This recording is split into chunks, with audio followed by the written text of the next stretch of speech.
Indonesia merdeka tanggal 17 Agustus tahun 1945. Jakarta baru aja kemarin merdeka ketika Anies udah nggak lagi menjabat gubernur.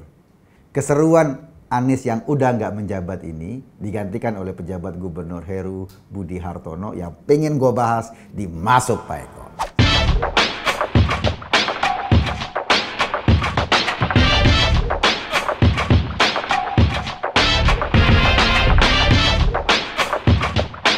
Hari ini Balai Kota DKI rame banget. Lo tahu ada ratusan karangan bunga berjajar mengucapkan selamat kepada Heru Budi Hartono karena dia akan duduk menggantikan Anies Baswedan sebagai pejabat sementara Gubernur DKI Jakarta sampai 2024. Kenapa karangan bunga banyak berjajar? Mungkin itu dia tadi. Beberapa rakyat Jakarta, warga Jakarta merasa ada pembebasan, ada harapan baru, kotanya bisa lebih baik dibangun. Iya sih, ketika Anies sebagai gubernur, dia membangun beberapa hal. Misalnya dia bangun JIS, Jakarta International Stadium, yang bisa menjadi tempat ibadah, yang bisa menjadi tempat konser dan macam-macam. Ketika dia bangun JIS dilulukan atau katakanlah diglorifikasi sedemikian rupa seolah-olah itu adalah pembangunan yang paling hebat. Itu prestasi Anies yang luar biasa. Kalaupun katanya bangunan JIS tidak memenuhi standar FIFA. Karena itu pertandingan-pertandingan internasional apalagi yang melibatkan banyak penonton belum mau digelar di sana.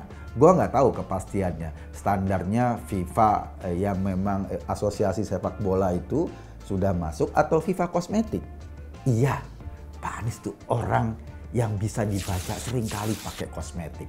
Ketika dia turun sebagai gubernur, dia rame-rame atau katakanlah memanggil pendukungnya seolah-olah mereka nangis-nangis ditinggalkan oleh Anies Baswedan di Jakarta. Yang datang orang dari Bogor, orang dari Tangerang, orang dari Bekasi yang selama ini memang nggak pernah tahu hasil kerjanya Anies di Jakarta kecuali JIS itu.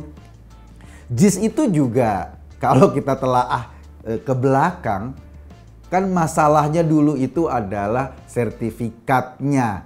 Waktu masih menjadi taman BMW. Jadi dari zaman Pak Sutioso nggak kelar-kelar masalahnya karena sertifikatnya bermasalah.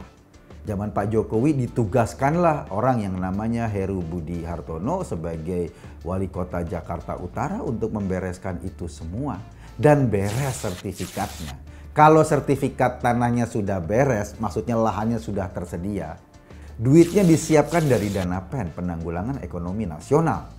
Artinya ketika kita menghadapi krisis, pemerintah pusat menyiapkan uang untuk daerah-daerah bisa menggunakan dana dari pusat dengan istilah dana PEN itu. Pak Anies ngambil dana dari situ, lalu membangun JIS. Duitnya sudah ada dari pemerintah pusat, sertifikatnya sudah diselesaikan pada zaman Pak Ahok oleh tangannya Pak Heru Budi Hartono. Klop dong, terus apa susahnya? Membangun yang kayak gini duitnya ada, tanahnya ada. Kan kayak bangun kontrakan, nggak terlalu susah. Soal hasilnya kayak gitu ya kita sih biasa-biasa aja, nggak ada yang susah. Tapi karena memang nggak punya prestasi apa-apa, ya inilah yang digembar-gemborkan kemana-mana. Ketika Pak Anies tidak menjabat sebagai gubernur lagi, orang-orang rame-rame mengeluh-elukan karena memang dia kepingin jadi Presiden Republik Indonesia. Gue sih nggak bisa ngebayangin kalau dia jadi presiden. Ketika dia jadi gubernur aja, dia mengangkat 70 lebih orang sebagai TGUPP digaji dari APBD DKI Jakarta. TGUPP itu maksudnya staf gubernur yang ada di sekeliling gubernur. 72 orang, lebih banyak dari menteri loh. Menteri kita nggak sampai segitu. Kalau dia jadi presiden, mungkin ada 1.742 orang. TGUPP juga. Yang bekerja di sekeliling dia. Kenapa dia ngangkat orang sebanyak itu? Karena dia sadar dia nggak bisa kerja. Jadi orang-orang inilah yang akan bekerja action sebagai gubernur. Kalau jadi presiden mungkin akan kayak gitu. Jadi istana itu isinya desek-desekan aja, orang kayak di kelurahan kan. Ngetik desek-desekan karena terlalu banyak stafnya. Yang menarik sebetulnya adalah pesan Presiden Pak Jokowi kepada Pak Heru Budi Hartono untuk menggantikan Pak Anies. Pesannya ada 3. Perhatiannya kepada Jakarta. Yang pertama soal banjir, yang kedua soal kemacetan, yang ketiga soal tata ruang Jakarta. Kayaknya 3 persoalan ini yang sama sekali tidak bisa diselesaikan oleh Anies Baswedan. Iya, ketika Anies menjabat, dia ngeberesinnya itu cuma Sudirman, Tamrin, Kuningan, yang nggak usah diberesin ya memang sudah perkantoran. Dia ngerapiin trotoar biar di fotonya bagus, bikin jembatan penyeberangan bling-bling kayak gitu biar instagramable. Ya sebetulnya nggak usah diberesin juga. Memang sudah tempat perkantoran besar. Itulah. Tetapi persoalan Jakarta bukan cuma Sudirman, Tamrin, Kuningan. Persoalan Jakarta itu ada di selum-selum becek sana, ada di pinggiran kali, ada masyarakat miskin di kelurahan-kelurahan yang paling miskin di Jakarta. Itu sama sekali nggak disentuh. Kenapa? Karena memang tujuannya dia ya semata-mata untuk pencitraan. Bagi seorang laki-laki, pencitraan atau penggunaan citra yang mesti kita maklumi. Ada yang suka pakai citra, ada yang suka pakai lux, ada yang pakai lifebuoy, ada yang pakai yang lain. Itu kan kita maklumi, asal jangan pakai minyak kayu putih aja, panas. Nah, soal pencitraan kayak gini memang selalu menjadi fokus dia. Ketika dia turun, orang menyambutnya, dimobilisir untuk menyambutnya.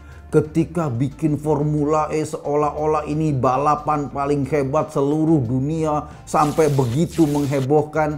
Padahal dalam proses Formula E itu ada banyak yang maladministratif sehingga ia bolak-balik dipanggil KPK. Bahkan Profesor Romli Atmasasmita ngomong jelas-jelas itu ada pelanggaran pidana. Tapi bagi orang yang suka citra, harum-harumnya ini, ya soal lompatan-lompatan pelanggaran pidana itu ya nggak dipikirin. Yang penting citra, Bo. Karena dari citra itu dia bisa menapaki jenjang politik lebih tinggi. Jakarta kemarin penuh dengan citra.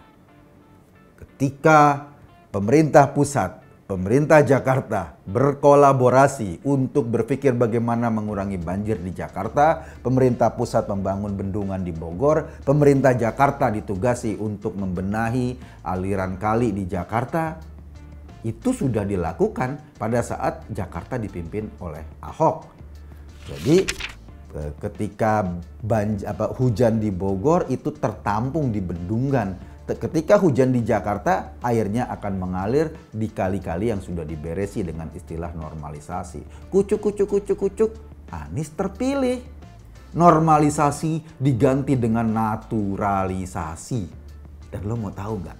Sampai saat ini, coba tunjukin sama gua 1 meter saja kali di Jakarta yang dikerjakan dengan konsep naturalisasi. Nggak ada, bro.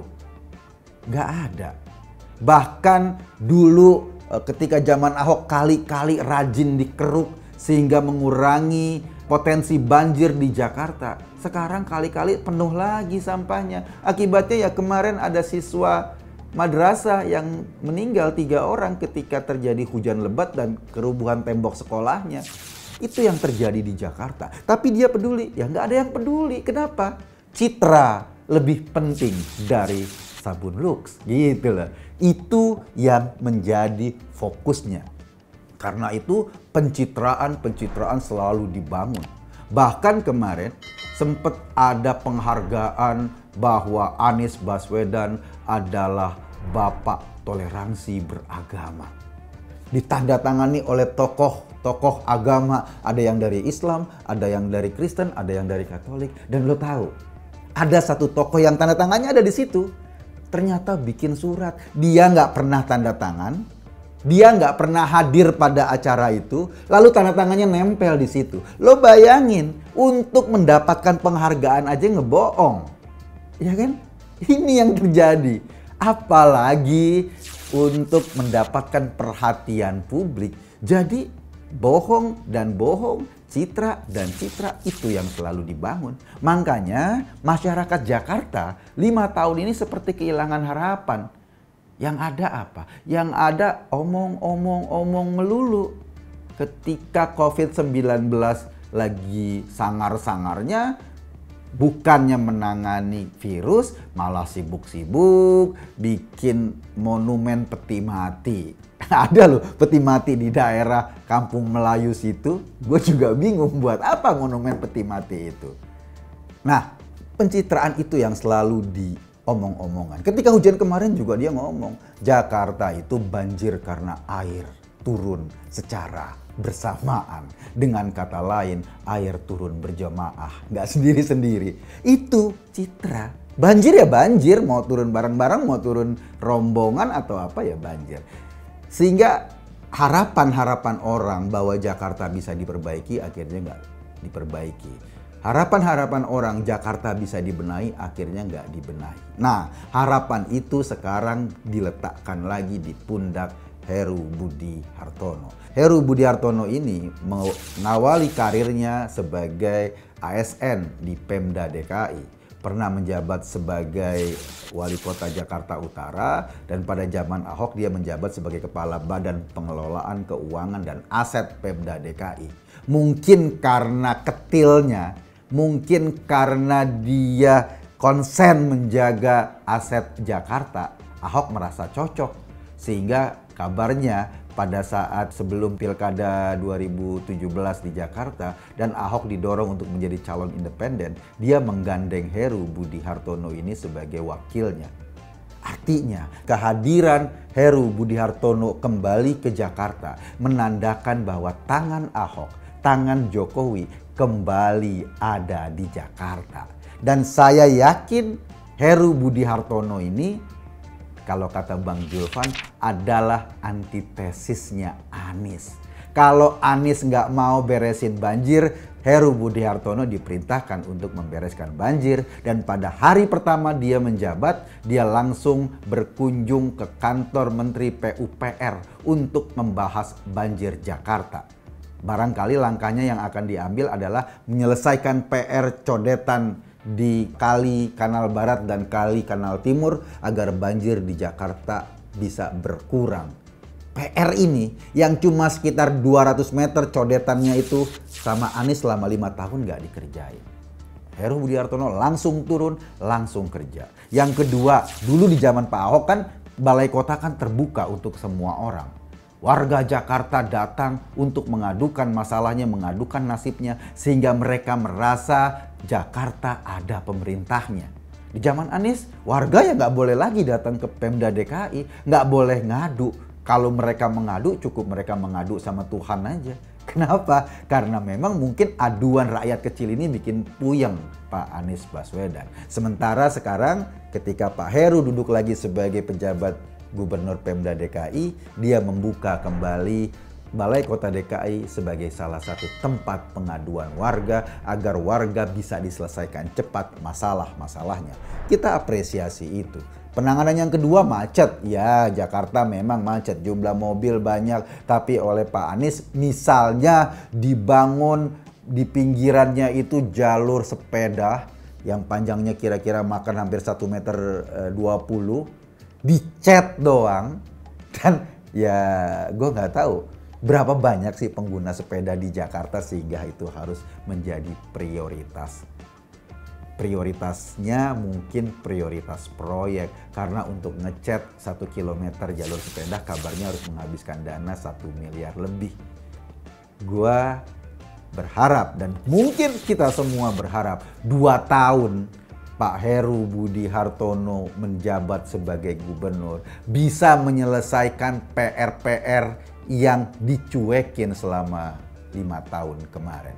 Saat sudah tidak menjabat sebagai gubernur atau turun sebagai gubernur DKI Jakarta, Pak Anies pernah ngomong, saya mau istirahat. Gue bingung dengan statement ini. Udah 5 tahun istirahat, nggak ngapa-ngapain, masih mau istirahat lagi. Barangkali dia kecapean istirahat dan dia perlu rebahan lagi.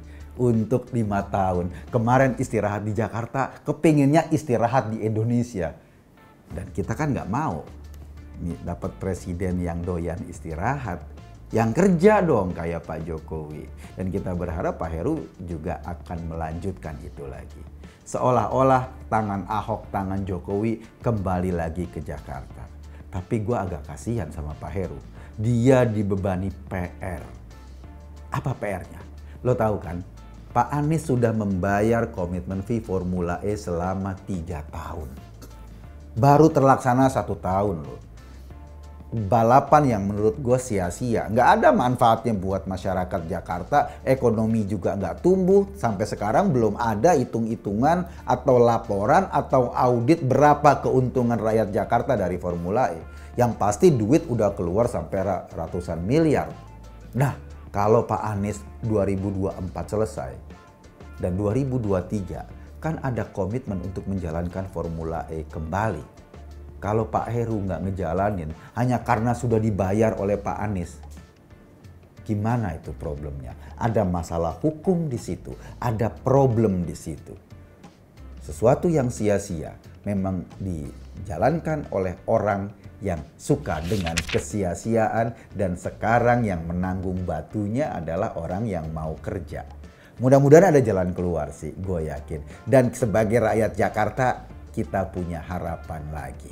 Ada banyak karangan bunga di Balai Kota menandakan harapan baru kita bahwa Jakarta akan punya gubernur beneran. Jakarta punya pemimpin beneran yang bekerja untuk kita semua, bukan untuk citra body lotion. Gue Eko Kuntadi, dimasuk Pak Eko.